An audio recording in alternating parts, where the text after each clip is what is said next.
رسول الله. بسم الله الرحمن الرحيم. وأقيموا الصلاة وآتوا الزكاة واركعوا مع الراكعين. اور نماز ادا کیجیے اور زکوٰۃ دیجیے اور رکوع کیجیے رکوع کرنے والوں کے ساتھ.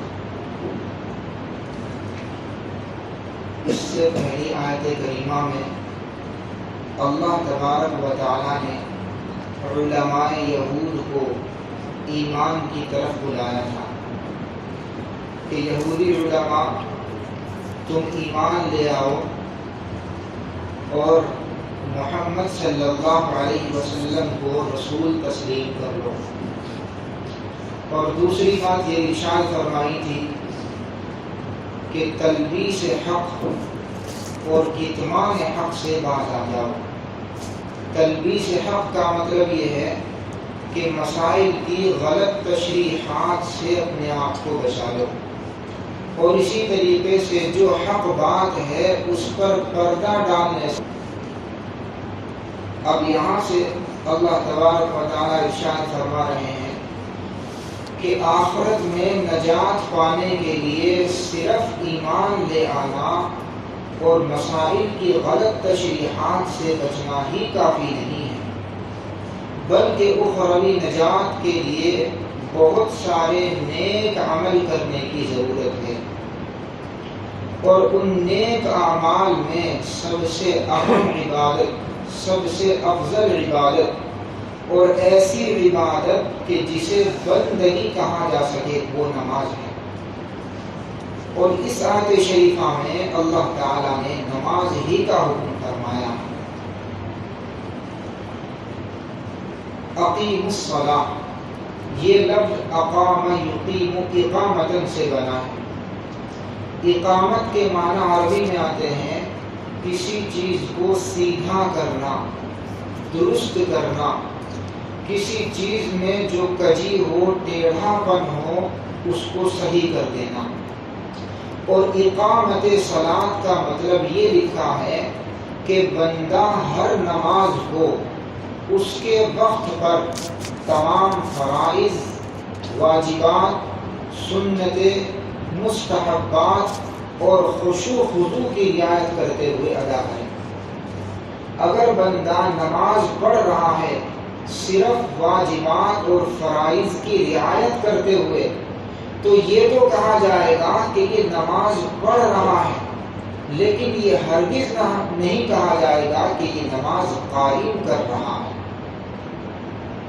اگر بندہ نماز پڑھ رہا ہے فرائض، واجبات، سنت اور مستحبات کے ساتھ لیکن خشوع اور خضوع اس میں نہیں ہے تو کہا جائے گا یہ نماز تو پڑھ رہا ہے لیکن نماز قائم نہیں کر رہا ہے.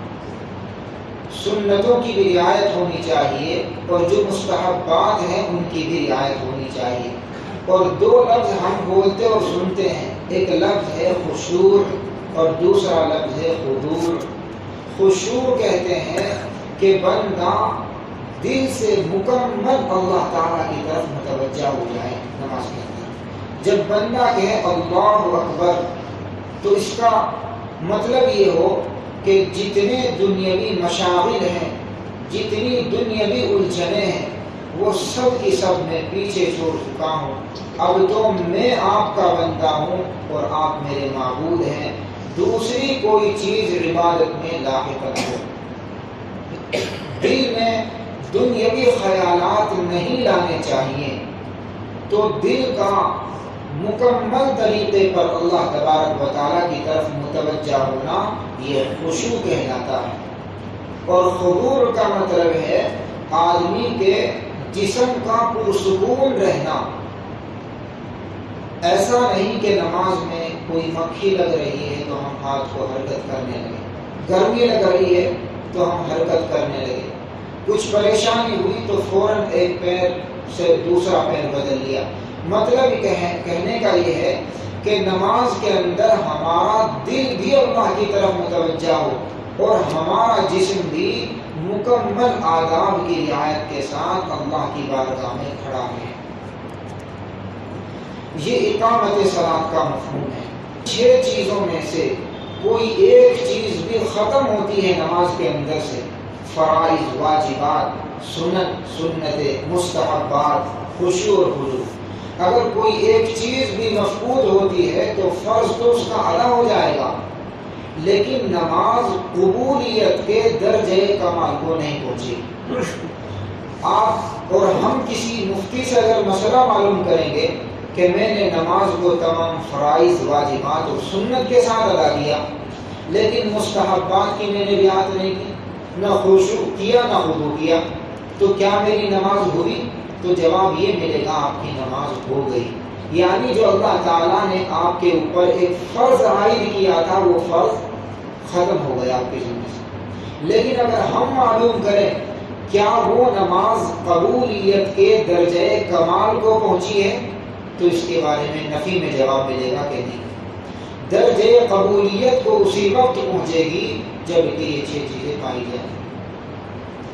دوسری بات ہم سب کو یہ سمجھ لینی چاہیے کہ جس طریقے سے ہمارا جسم بیمار ہوتا ہے، کبھی بخار ہوتا ہے، اسی طریقے سے ہماری روح بھی بیمار ہو جاتی ہے، اور جس طریقے سے جسم کو بیمار ہونے پر دوا کی ضرورت ہوتی ہے، بعین ہی اسی طرح روح کو بھی بیمار ہونے پر دوا کی ضرورت ہوتی ہے۔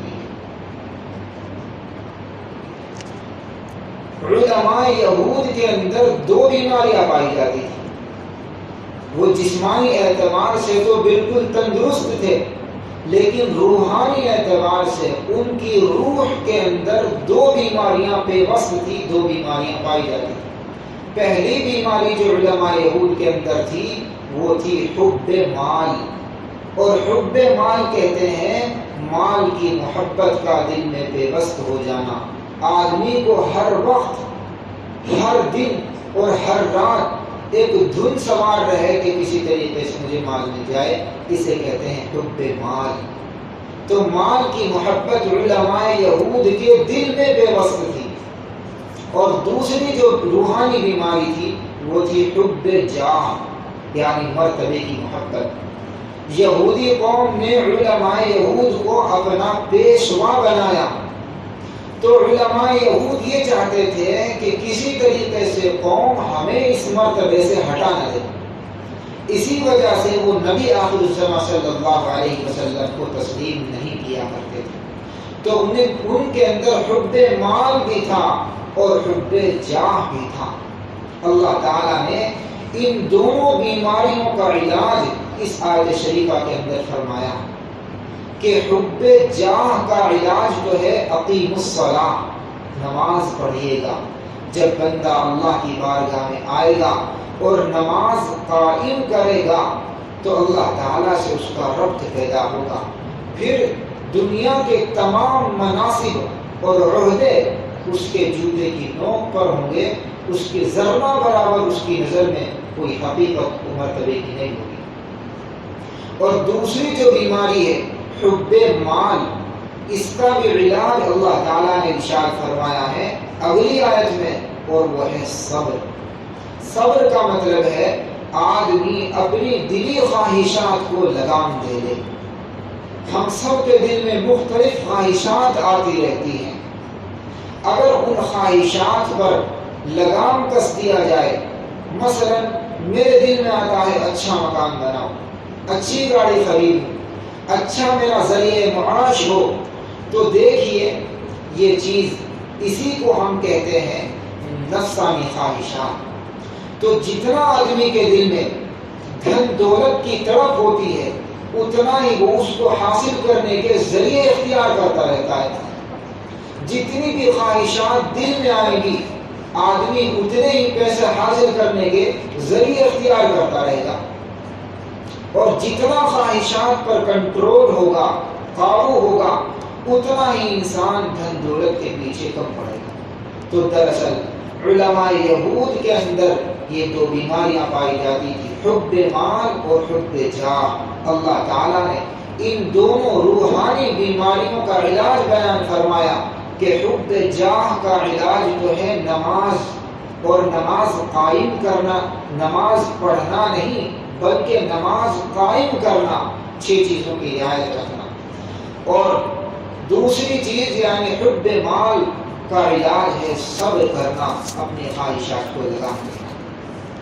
تو اس آیت شریفہ کے اندر اللہ تعالیٰ نے یہ بات ارشاد فرمائی۔ دوسری بات مفسرین کرام نے یہ لکھی ہے اقیم الصلاۃ، کہ الصلاۃ سے مراد متعین نماز ہے۔ الف لام احتخاب جسے ہم کہتے ہیں فصاحت و بلاغت کی اصطلاح میں، کہ یہاں پر الصلاۃ سے مراد متعین نماز ہے۔ اور وہ کون سی نماز ہے؟ حضرات صحابہ کرام رضوان اللہ تعالی علیہم اجمعین کی نماز۔ جیسی نماز وہ پڑھا کرتے تھے ایسی ہی نماز ہمیں پڑھنی چاہیے۔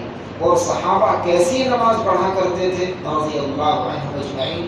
روایت میں آتا ہے کہ ایک مرتبہ آپ علیہ الصلاۃ والسلام ایک غزوے سے واپس آ رہے تھے کہ راستے میں رات ہو گئی۔ آپ علیہ الصلاۃ والسلام نے ارشاد فرمایا اس رات پہرا کون دے گا؟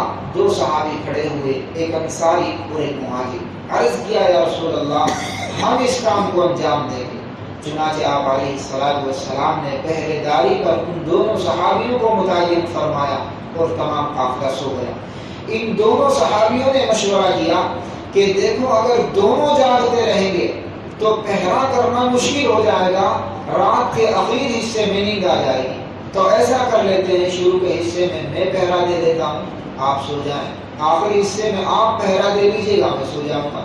تو ایک صحابی سو گئے اور دوسرے صحابی پہرا دینے لگے۔ دل میں آیا چلو 2 رکعت نماز پڑھ لیتا ہوں۔ نماز کی نیت باندھ لی، اللہ اکبر کہا اور قرآن کی تلاوت شروع کر دی۔ اور قرآن کی تلاوت میں نماز میں اس قدر مستغرق ہوئے، اس قدر ڈوبے کہ دشمن نے دور سے دیکھا کہ محمد کے قافلے کا ایک شخص کھڑا نماز پڑھ رہا ہے، تو دور سے نشانہ لگا کر تیر مارا اور وہ تیر صحابی کی کمر میں پیوست ہوا لیکن نماز نہیں توڑی۔ دوسرا تیر مارا، وہ بھی کمر میں پیوست ہوا لیکن اب بھی نماز نہیں توڑی۔ تیسرا تیر مارا، اب بھی نماز نہیں توڑی، لیکن پھر جب ان صحابی کو یہ خوف ہوا کہیں ایسا نہ ہو کہ میری روح جسم سے پرواز کر جائے، تب انہوں نے جلدی سے نماز پوری کی اور اپنے ساتھی کو جگایا۔ دشمن یہ دیکھ کر بھاگ گیا۔ اس میں دیکھنے کی بات یہ ہے کہ تیروں پر تیر کھائے جا رہے ہیں لیکن نماز میں اس قدر لذت اور اس قدر شیرینیت، اس قدر دل لگا ہوا ہے کہ نماز توڑنے کو تیار نہیں۔ یہاں پر یہ مسئلہ ہمیں بھی یاد رکھنا چاہیے۔ ذہن میں آ سکتا ہے کہ جب تیر لگا تو خون نکلا ہوگا، نماز فاسد ہوئی ہوگی، آخر صحابی نے کیوں نماز پڑھ لی؟ تو اس کا جواب یہ ہے کہ اس وقت تک یہ حکم نازل نہیں ہوا تھا، آہستہ آہستہ یہ حکم نازل ہوا۔ بہرحال تو نماز سے مراد ایسی نماز جو صحابہ پڑھا کرتے تھے۔ حضرت عثمان غنی رضی اللہ عنہ کے بارے میں آتا ہے کہ 80 سال کی عمر ہے، رات میں مسجد میں آئے، وضو کیا اور نیت باندھ لی۔ ایک صحابی کہتے ہیں کہ میں دیکھ رہا ہوں حضرت عثمان غنی رضی اللہ عنہ کی عمر 80 سال ہے، آ کر نیت باندھی اور شروع کر دیا، نماز پڑھتے رہے، قرآن کی تلاوت کرتے رہے، یہاں تک کہ فجر کی اذان سے کچھ پہلے پورا قرآن نفل میں مکمل کر لیا۔ آج یہ واقعات ہمیں حیران کر دیتے ہیں، بلکہ یوں کہوں تو مبالغہ نہ ہوگا کہ ہمیں یقین تک نہیں آتا کہ ایسا کیسے ہو سکتا ہے کہ ایک رکعت میں پورا قرآن پڑھ لیتے تھے۔ جی ہاں، یہی صحابہ کی شان تھی۔ مکتب عشق کے دستور نرالے دیکھے اس کو چھٹی نہ ملے جس نے سوا بیان کیا۔ قرآن نے صحابہ کو ویسے ہی نہیں کہا رضی اللہ عنہم ورضوا عنہ، کوئی تو بات تھی جس بنیاد پر اللہ تعالیٰ نے یہ فرمایا کہ اللہ صحابہ سے راضی ہے اور تمام صحابہ اللہ تعالیٰ سے راضی ہے۔ آپ علیہ السلام نے فرمایا اصحابی کالنجوم بأیہم اقتدیتم اقتدیتم، میرے صحابہ کی مثال تو ستاروں کی طرح ہے، جس کی بھی اقتدا کرو گے راہیاب ہو جاؤ گے۔ ہر صحابی ہمارے لیے نمونہ عمل ہے۔ آپ علیہ الصلاۃ والسلام کی ذات گرامی ہمارے لیے نمونہ عمل ہے۔ بہرحال یہاں پر نماز سے مراد متعین نماز ہے کہ جیسی نماز حضرات صحابہ کرام رضوان اللہ تعالی علیہم اجمعین پڑھا کرتے تھے، ہمیں بھی کوشش کرنی چاہیے کہ ہم بھی اسی طریقے سے دل لگا کر نماز پڑھیں۔ اللہ تعالیٰ